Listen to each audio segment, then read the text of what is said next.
Mina olen siis Katri Ristal ja oma igapäevases elus olen ma IKT demokeskuse ekspordiklastri arendustöötaja, mis siis tähendab seda, et minu ülesandeks on pakkuda nendele Eesti IKT ettevõtjatele tuge, kes soovivad oma tegevusega liikuda eksporditurgudele. Aga siis, kui nüüd liikuda lähemale tänasele üritusele, siis aastast 2005 olen ma sellise ettevõtmise esindaja nagu World Summit Award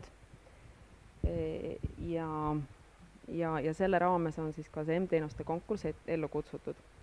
Aga põhimõtteliselt kogu see info on mul siin slaidides, aga enne ma natukene näitan selle, tegelikult see oligi selle esimese küsimuse, et mis toimub maailmas ja mis toimub Eestis, et ma siit netist leidsin ühed hästi vahvad ülevaated, et mis siis maailmas tegelikult täna nagu toimub.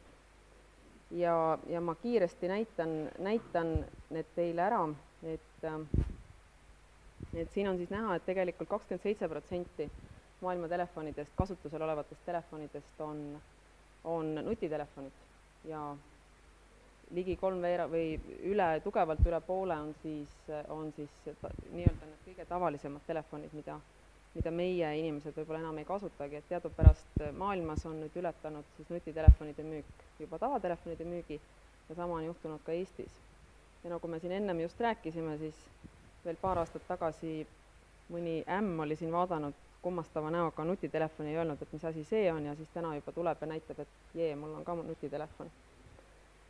Nii et, ja siin on siis tabel, mis näitab, jah, siin jookseb nagu samamoodi, et kuidas siis nähakse mobiilse interneti kasutamist, et nagu näha, siis aastal 2013 toimub murrang ja see mobiilne internet hakkab ületama siis arvuti peal kasutatavat. Nii, siit ma kõike ei hakka siin rääkima, eks ole, et hästi tore fakt on see, et 86% inimesi kasutab telekat vaadates ka oma telefoni ja see, ütleme, mobiilsete kupongide kasutamine pole Eestis nagu veel vist üldse päevakorrastki, aga et ka see on ikka kasvutrend mujal maailmas. Ja vot see on niisugune vahva informatsioon siin, et üks keskmine ameeriklane veedab ligi 3 tundi päevas, et läbi oma mobiilse seadme siis sotsialiseeruda teiste inimestega. Ja noh, nagu siin on siis näha, eks ole, et see on oluliselt pikem aeg kui see, kui ta sööb või kui ta magab, eks ole. Nii, ja siis on küsimus, et miks siis inimesed oma mobiiltelefone või milleks nad neid kasutavad, on siis ikkagi sellised mängud, sotsiaalsed teenused ja kusagil siis lõpus, siin seda isegi veel ei ole, et tulevad sellised äri või asjalikumad rakendused. Ja nii, las ma vaatan. Ja siis on muidugi hästi hea sihtgrupp on teile siin, kes te kõik arendate, et siis kõige aktiivsemad kasutajad on siis naisterahvad vanuses 35–54. Nii et mõelge, kui te oma teenuseid arendate. Et see on niisugune vahva grupp. Nii, aga nüüd ma tahaks veel näidata ühte teist. Kas Kristjan või keegi aitab, kuidas ma siit nagu nüüd... see läks välja. Kust ma selle teise tääbi lahti saan? Et see teine tääb samuti annab paar sellist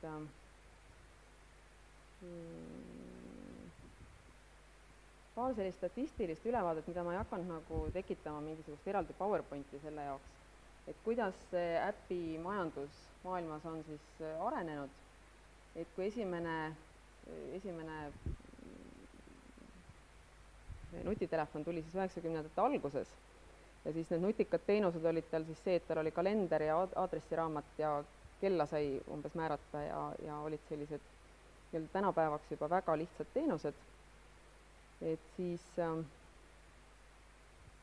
ja ennast ütleme, on siin näidatud, et kuidas 2007 tuli siis iPhone ja tänaseks, ma ei tea, paljud teist osalesid, kui talvel käis Andres Konstantinou Mobile Visionist käis rääkimas mobiilituru arengut trendidest maailmas et siis tema tõi ka selle välja, et kui me nüüd võtame kõikide äppide müügi, siis Apple Store võtab 85% sellest kasumist nagu endale. Et see on nagu selline hea näide ja siin te siis näete ka, kuidas see downloadide arv on siin viimase paari aastaga täiesti nagu läinud meeletult kasvanud. Nii. Ja no seda ilmselt ei pea siin üle kordama, et Apple Store on siis ainult iPhone'ile ja Android avas oma turu, kuhu siis saavad kõik teised platvormid ka. Ja kui me siin nüüd vaatame seda jagunemist, siis samuti on Apple Store'is on 72% äppidest on tasulised ja Androidis ainult 43%, mis loomulikult ka näitab selle ära, et kuhu siis rohkem neid äppe arendatakse. Et tuli minu meelest ka eile mingisugune uudis, ma ei tea, palju te olete seda lugenud, ma ise väga täpselt ei süvenenudki, aga toodi välja umbes 10 põhjust, miks Android peaks väga mures olema oma tuleviku ja arengute pärast. Ja siis, kui on siis huvi kaasata neid arendajaid, siis nagu on näha, siis ilmselt tänaseks juba ligi 500,000 töökohta on loodud või tekkinud juurde nende äpi arendajate valdkonnas. Lähemale, jah. Ja siis on siin, mis on siis need äppide puhul kõige populaarsemad kategooriad, nagu siin ka näete, algab taaskord mängudest ja siis on ülevaade sellest, millised on kõige populaarsemad äpid, mida siis on kõige rohkem downloaditud, loomulikult on see Angry Birds, mille üle me siis ka imestame, eks ole. Nii.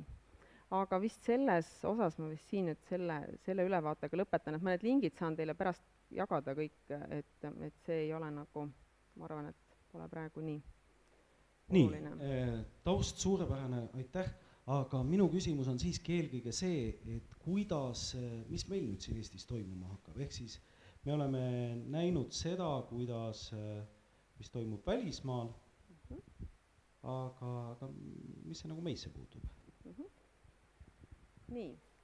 Ja nii nagu ma alustuseks ka ütlesin, et konkurss on, ütleme, World Summit Award on ellu kutsutud ÜRO poolt aastal 2003 juba, kui siis toimus selline kui siis ütleme ÜRO märkas, et infoühiskond ikka areneb väga kiiresti ja siis hakkas sellega eraldi nagu tegelema ja paralleelselt siis tekkis initsiatiiv hakata üle maailma siis tunnustama kõige paremaid e-lahendusi. Aastaks 2010 jõuti arusaamisele, et M-teenused arenevad veel kiiremini ja veel võimsamalt kui igasugused e-lahendused ja siis kutsuti ellu parima M-teenuse konkurss, mida me siin ka Eestis oleme nüüd siis tegemas. Konkursi mõistes esimest korda, sest aastal 2010 tuli see üleskutse niivõrd ootamatult, et me ei jõudnud konkurssi välja kuulutada. Aga täna on siis välja kuulutatud konkurss, mille juures pakub meile abi Riigi Infosüsteemide Amet ja mis on siis rahastatud Regionaalarengu Fondist.